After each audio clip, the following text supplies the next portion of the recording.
એકદમ નવા મસાલા સાથે ભરવાની બિલકુલ ઝંઝટ વગર માત્ર 7 થી 8 મિનિટમાં ભરેલા શાકના સ્વાદવાળું ખૂબ જ ટેસ્ટી આ શાક બને છે. રેગ્યુલર લીલા શાક તો બનતા જ હોય છે, પણ આ મરચાંનું શાક એટલું સ્વાદવાળું બનશે કે ઘરમાં સૌને ખૂબ જ પસંદ આવશે. તો ચાલો ઝડપથી રીત જોઈ લઈએ. તો શાક બનાવવા માટે અહીંયા મેં 200 ગ્રામ જેટલા મરચાં લીધા છે. આ મરચાંને આપણે એકદમ સરસ ધોઈ અને ચોખ્ખા કરી લઈએ. હવે મરચાંમાં આપણે કટ લગાવી દઈએ. મરચાંનું શાક બનાવવા માટે મેં અહીંયા બહુ તીખા પણ નહીં અને સાવ મોળા પણ નહીં એવા મરચાં પસંદ કર્યા છે, કેમ કે જો બહુ તીખા મરચાં હશે તો એ શાક આપણે ખાઈ નહીં શકીએ અને ખૂબ જ સ્પાઇસી બનશે. ચીરો પાડ્યા પછી આ રીતે ચાકુની મદદથી અથવા તો પીલરની મદદથી તમારે અંદરની જે રગો છે એને કાઢી લેવાની છે. રગો કાઢી લેવાથી મરચાંની થોડી ઘણી પણ તીખાશ હશે એ બહાર નીકળી જશે. પણ તમારી પાસેના મરચાં એકદમ મોળા હોય અને રગ કાઢવાની જરૂર ન હોય તો તમે રાખી પણ શકો છો. તો આ રીતે બધા જ મરચાંમાંથી હું બિયા અને રગોને કાઢીને તૈયાર કરી લઉં છું. મરચાંને આપણે તૈયાર કરી લીધા છે. હવે ગેસ ઉપર આપણે કઢાઈ મૂકીશું અને એમાં 1 ચમચા જેટલું તેલ એડ કરીશું. તેલ થોડું ગરમ થાય એટલે આપણે એમાં એક નાની વાટકી જેટલા શિંગદાણા એડ કરીશું. 7 થી 8 લસણની કળીઓને એડ કરીશું. અહીંયા લસણની કળીઓ થોડી નાની હતી એટલે મેં 7 થી 8 એડ કરેલી છે. તમે મોટી હોય તો 3 થી 4 પણ એડ કરી શકો છો. અને નાનો આદુનો ટુકડો આ રીતે સમારીને લઈ લીધો છે. આ બધી જ વસ્તુને આપણે સારી રીતે શેકી લઈએ. શિંગદાણા પણ સારી રીતે શેકાઈ ગયા છે. એની જે સ્કીન છે એમાં આ રીતે તિરાડ પડી ગઈ છે અને લસણની કળીઓ પણ બ્રાઉન કલરની થઈ ગઈ છે. આ સ્ટેજે આપણે ગેસની ફ્લેમ બંધ કરીશું અને બધી વસ્તુને બહાર કાઢી લઈશું. આ શિંગદાણા અને બધો જ મસાલો સારી રીતે ઠરી ગયો છે. તો અહીંયા આપણે એક મિક્સર જાર લીધો છે અને એના અંદર એને ટ્રાન્સફર કરી દઈએ. ત્યાર પછી એમાં મીડિયમ સાઇઝના 2 ટમેટાને મેં આ રીતે કટ કરીને તૈયાર કરેલા છે એને એડ કરી દઈએ. અહીંયા 1 ચમચી લાલ મરચું પાવડર, અડધી ચમચી જેટલી હળદર, 1 ચમચી ધાણા જીરું પાવડર અને અડધી ચમચી જેટલું આખું જીરું લીધું છે. આ બધા જ બેઝિક મસાલાને આપણે એના અંદર એડ કરી દઈએ. એની સાથે આપણે અડધી ચમચી જેટલો ચણાનો લોટ એડ કરવાનો છે. ચણાનો લોટ એડ કરવાથી ખૂબ સરસ બાઇન્ડિંગ આવે છે અને સબ્જી ખૂબ સરસ બનીને તૈયાર થાય છે. અને ત્યાર પછી આપણે અહીંયા 2 ચમચી ભરી અને નાળિયેરનું ઝીણું ખમણ એડ કર્યું છે. આ રીતે નાળિયેરનું ખમણ પણ સબ્જીની અંદર ખૂબ જ ટેસ્ટી લાગે છે. તમારી પાસે જો ખમણેલું નાળિયેર ન હોય તો તમે સૂકા નાળિયેરના પીસને શિંગદાણાની સાથે શેકી અને તૈયાર કરી શકો છો. હવે અહીંયા ઢાંકણ ઢાંકી આ બધી જ વસ્તુને આપણે દરદરી પીસી લેવાની છે. આપણે પેસ્ટ બનાવીને તૈયાર કરી લીધી છે. આ રીતે થોડી દરદરી પેસ્ટ બનીને તૈયાર થઈ છે. હવે આપણે અહીંયા ગેસ ઉપર તેલ ગરમ કરીશું. તો શિંગદાણાને શેકતા જે તેલ વધેલું છે એમાં જ આપણે હવે વઘાર કરી લઈએ. તેલ થોડું ગરમ થાય એટલે તૈયાર કરેલી ગ્રેવીને આપણે એમાં એડ કરી દઈએ. તો અહીંયા ગેસની ફ્લેમને આપણે એકદમ ધીમી રાખીશું. જુઓ આ રીતે બધા જ મસાલાને આપણે 1 મિનિટ જેવું શેકી લીધા છે.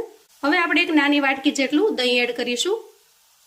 દહીંને ફેટી એકદમ સરસ સ્મૂથ પેસ્ટ જેવું બનાવીને મેં એડ કર્યું છે, જેથી કરીને દહીંના જે લમ્સ હોય છે એ ન દેખાય અને ગ્રેવી એકદમ સરસ મસ્ત દેખાઈ આવે. દહીં એડ કરવાથી ગ્રેવીનો ટેસ્ટ એકદમ રીચ બને છે. હવે બધા જ મસાલા મિક્સ કર્યા પછી આપણે અહીંયા સ્વાદ પ્રમાણે મીઠું એડ કરી દઈએ અને સારી રીતે મિક્સ કરી લઈએ. 1 મિનિટ જેવું આ ગ્રેવીને આપણે સારી રીતે પકવી લઈએ, જેથી કરીને દહીંનું કાચાપણું દૂર થશે અને ગ્રેવીની અંદરથી એકદમ સરસ તેલ છૂટું પડી જશે. ગ્રેવી પાકી જાય ત્યાં સુધીમાં આપણે મરચાંને શેકી લઈએ. આપણે એક પેનની અંદર થોડું અમથું 2 થી 3 ચમચી જેટલું તેલ લેવાનું છે અને તેલ થોડું ગરમ થાય એટલે આપણે તૈયાર કરેલા મરચાંને એમાં એડ કરી દઈએ. મરચાંને આપણે થોડા તેલની અંદર શેલો ફ્રાય કરી લેવાના છે, જેથી કરીને એનું કાચાપણું દૂર થઈ જશે અને મરચાંની ઉપર એકદમ સરસ બ્રાઉન કલરના ડોટ પડી જાય છે.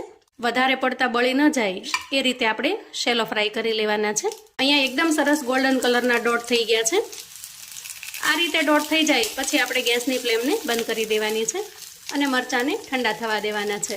અંદાજે 2 મિનિટ પછી આપણે ચેક કરી લઈએ.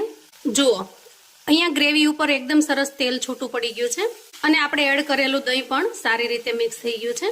આ સ્ટેજે આપણે થોડી કોથમીર એડ કરીશું અને સારી રીતે મિક્સ કરી લઈશું. અહીંયા તમે કોથમીરની જગ્યાએ થોડી કસૂરી મેથી પણ એડ કરી શકો છો. બંનેનો ફ્લેવર સબ્જીની અંદર ખૂબ જ સરસ લાગે છે. હવે આપણે એડ કરીશું અડધા કપ જેટલું પાણી. તો અહીંયા મેં નાનો કપ લીધો છે પાણી ભરવા માટે અને પાણીને ગ્રેવીની અંદર સારી રીતે મિક્સ કરી લઈએ. ગ્રેવી થોડી ગરમ થાય ત્યારે આપણે તૈયાર કરેલા મરચાંને એમાં એડ કરી દઈએ. અને મરચાંને પણ જુઓ આ રીતે ગ્રેવીની અંદર સારી રીતે ડીપ કરી લેવાના, જેથી કરીને એકદમ સરસ જાણે ભરેલા મરચાંનું તમે શાક બનાવ્યું હોય એવું સરસ બનીને તૈયાર થાય છે. હવે આપણે ઢાંકણ ઢાંકી 3 મિનિટ સુધી આ સબ્જીને થવા દઈએ. 3 મિનિટ પછી એકદમ સરસ મસ્ત મરચાંની સબ્જી બનીને તૈયાર છે. વળી રોજના મેનુ કરતાં થોડું અલગ ખાવું છે તો પણ આ સબ્જી તમે બનાવીને તૈયાર કરી શકો છો. ખૂબ જ ટેસ્ટી અને એકદમ મસ્ત લાગે છે. રોટલી, ભાખરી, પૂરી, પરાઠા અથવા તો ભાતની સાથે પણ આ સબ્જી ખાવાની મજા પડી જાય છે. અહીંયા ગેસની ફ્લેમને આપણે બંધ કરીશું અને સબ્જીને સર્વ કરી લઈએ. તો જુઓ આ રીતે એકદમ સ્પેશિયલ મસાલા સાથે મરચાંનું એકદમ ટેસ્ટી એવું શાક બનીને તૈયાર છે. બપોરે કે સાંજે તમને કશું નવું ખાવાનું મન થાય અથવા તો લીલા શાકભાજી ન ખાવા હોય ત્યારે તમે આ શાક બનાવીને તૈયાર કરી શકો છો. અને ખાસ કરીને આ શાકનું કોમ્બિનેશન મને ખીચડી સાથે ખૂબ જ પસંદ આવે છે, કેમ કે ખીચડી સાથેનો આ શાકનો ટેસ્ટ એકદમ લાજવાબ લાગે છે. તો મિત્રો, તમે ક્યારેય જો આ રીતે મરચાંનું શાક ન બનાવ્યું હોય તો મારા કહેવાથી એક વખત ચોક્કસથી બનાવજો અને ખાસ કરીને ખીચડી સાથે ટ્રાય કરજો. તમને ખૂબ જ ટેસ્ટી લાગશે. એકદમ ટેસ્ટી અને ખૂબ જ લાજવાબ બને છે.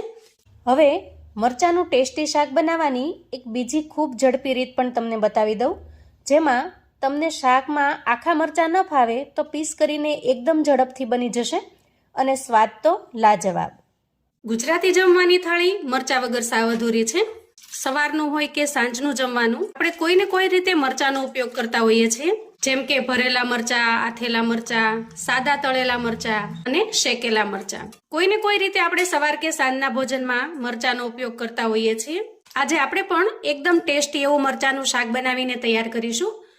તો અહીંયા મેં 4 નંગ જેટલા મોળા મરચાં લીધા છે, જે બહુ તીખા પણ નથી અને સાવ મોળા પણ નથી. આ મરચાંને આપણે ધોઈ ચોખ્ખા કરી લીધા છે. હવે આપણે મરચાંને સમારી લઈશું. તો સૌથી પહેલા એનું ઉપરનું જે ડીટીયું છે એને દૂર કરીશું અને આ રીતે વચ્ચે કટ લગાવી દઈશું. હવે જો મરચાં બહુ તીખા હોય તો તમારે આ બિયા કાઢી લેવાના અને સાથે સાથે એની રગો હોય એને પણ કાઢી લેવાની. અને મરચાં જો સાવ મોળા હોય અથવા તો મીડિયમ તીખા હોય તો આ રગને તમારે રહેવા દેવાની. તમારી ચોઈસ છે કે તમારે બિયા અને રગને રાખવા છે અથવા તો કાઢી નાખવા છે. તો અહીંયા આ રીતે બધા જ મરચાંને આપણે સમારી લેવાના છે. હવે સમારીને તૈયાર કરેલા મરચાંને આપણે બીજી એક પ્લેટની અંદર લઈ લઈએ અને આ રીતે જે 2 ભાગની અંદર આપણે મરચાં કરેલા છે એના પીસ કરી લઈએ. જુઓ આ રીતે થોડા મીડિયમ સાઈઝના પીસ રાખવાના, એકદમ સાવ નાના પીસ નહીં કરીએ. તો મરચાંનું શાક હોવાથી મરચાંના પીસ થોડા ઘણા દેખાય એ રીતે આપણે સહેજ મોટા કટ કરી લેવાના છે. તો આજનું શાક છે એકદમ સિમ્પલ રીતે બને છે, કોઈ ઝાઝી તામઝામ નહીં, કોઈ ઝાઝી તૈયારી નહીં અને ફટાફટથી તમે મરચાં સમારો અને મસાલા કરી લો. માત્ર 5 મિનિટની અંદર આ શાક તમે બનાવી શકો છો. હવે આપણે ગેસ તરફ જઈશું. અહીંયા ગેસ ઓન કરી મેં ગેસ ઉપર એક કડાઈ મૂકી દીધી છે અને કડાઈ થોડી ગરમ થાય એટલે આપણે એના અંદર 1 ચમચા જેટલું તેલ લેવાનું છે. તેલ થોડું ગરમ થયું છે તો આપણે એના અંદર 5 ચમચી જેટલો મેથીનો ભૂકો નાખીશું.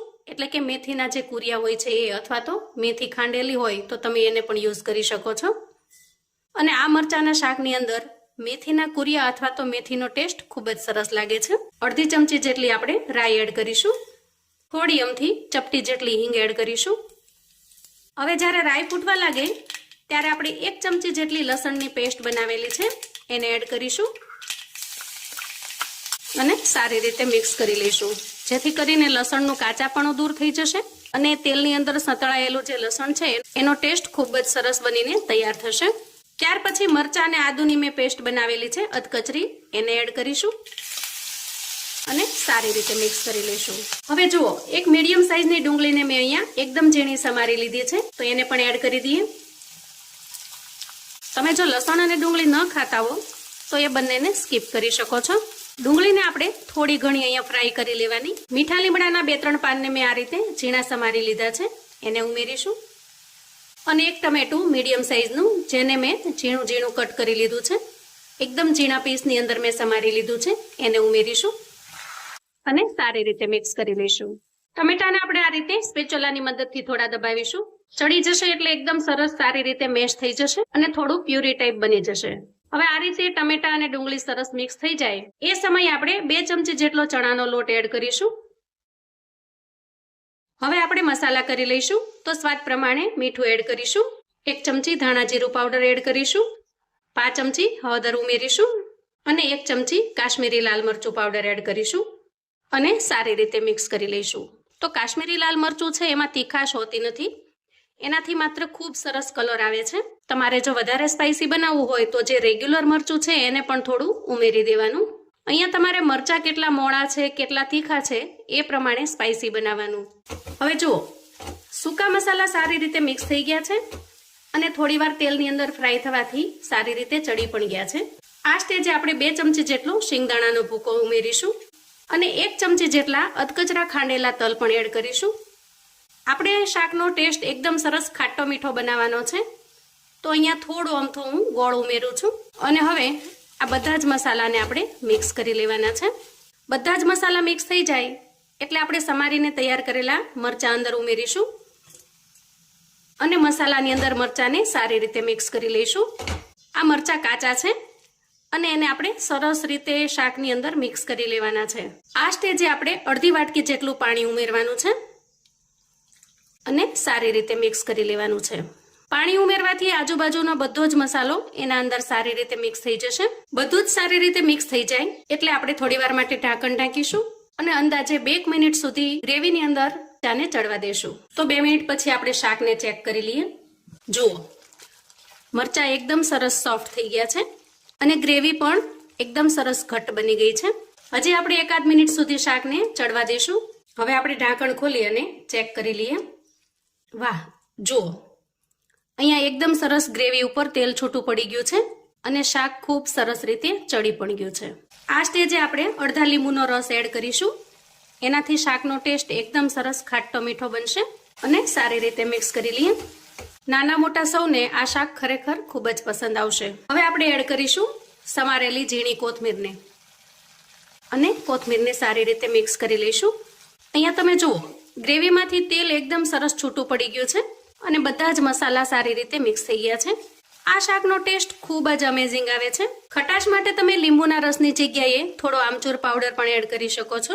એકદમ સરસ શાક બનીને તૈયાર થઈ ગયું છે. અહીંયા ગેસની ફ્લેમને આપણે બંધ કરીશું અને શાકને સર્વ કરી લઈશું. શાકનો લુક જોતા જ તમને ખાવાનું મન થઈ જાય એવું સરસ ટેમ્પટિંગ લાગે છે. જોતા જ મોઢામાં પાણી આવી જાય એવું સરસ બનીને તૈયાર થાય છે. અને ખરેખર મિત્રો, એક વખત જો તમે આ રીતે શાક બનાવશો તો બાકીના લીલોતરી શાકનો ટેસ્ટ પણ તમે ભૂલી જશો. એટલું અમેઝિંગ અને ટેસ્ટફુલ લાગે છે. અહીંયા લીલા મરચાંનો ટેસ્ટ ને સાથે જે ગ્રેવી બને છે એકદમ જોરદાર બને છે. કોઈ પણ પંજાબી શાકને પણ પાછું પાડી દે એવો સરસ ટેસ્ટ બનીને તૈયાર થાય છે. અહીંયા તમે એનો લુક જોઈ શકો છો. ભાખરી, રોટલી, પૂરી, પરાઠા કોઈ પણની સાથે એકદમ અમેઝિંગ લાગે છે. આ શાકને ખાતા પેટ તો ભરાશે પણ મન નહીં ભરાય, એટલું ટેસ્ટી જોરદાર બને છે. તો આવું અવનવું જાણવા માટે અને મને સપોર્ટ કરવા માટે ચેનલ પર જો તમે નવા છો તો પ્લીઝ ચેનલને સબસ્ક્રાઈબ કરો. વિડીયો ગમે તો લાઈક અને શેર કરો. તમારા સગા સંબંધી મિત્રોને પણ આપણી આજની આ એકદમ સરસ રીતે બનાવેલી લીલા મરચાંની સબ્જીની રેસિપી ચોક્કસથી શેર કરજો, જેથી એ લોકો પણ બનાવીને તૈયાર કરી શકે, એન્જોય કરી શકે અને એના પરિવારને પીરસી શકે. કોમેન્ટમાં મને ચોક્કસથી જણાવજો મિત્રો કે આજની આ નવી રીતે લીલા મરચાંના શાકની રેસિપી તમને કેવી લાગી છે. ફરી મળીશું એક નવી રેસિપી સાથે. ત્યાં સુધી આવજો મિત્રો.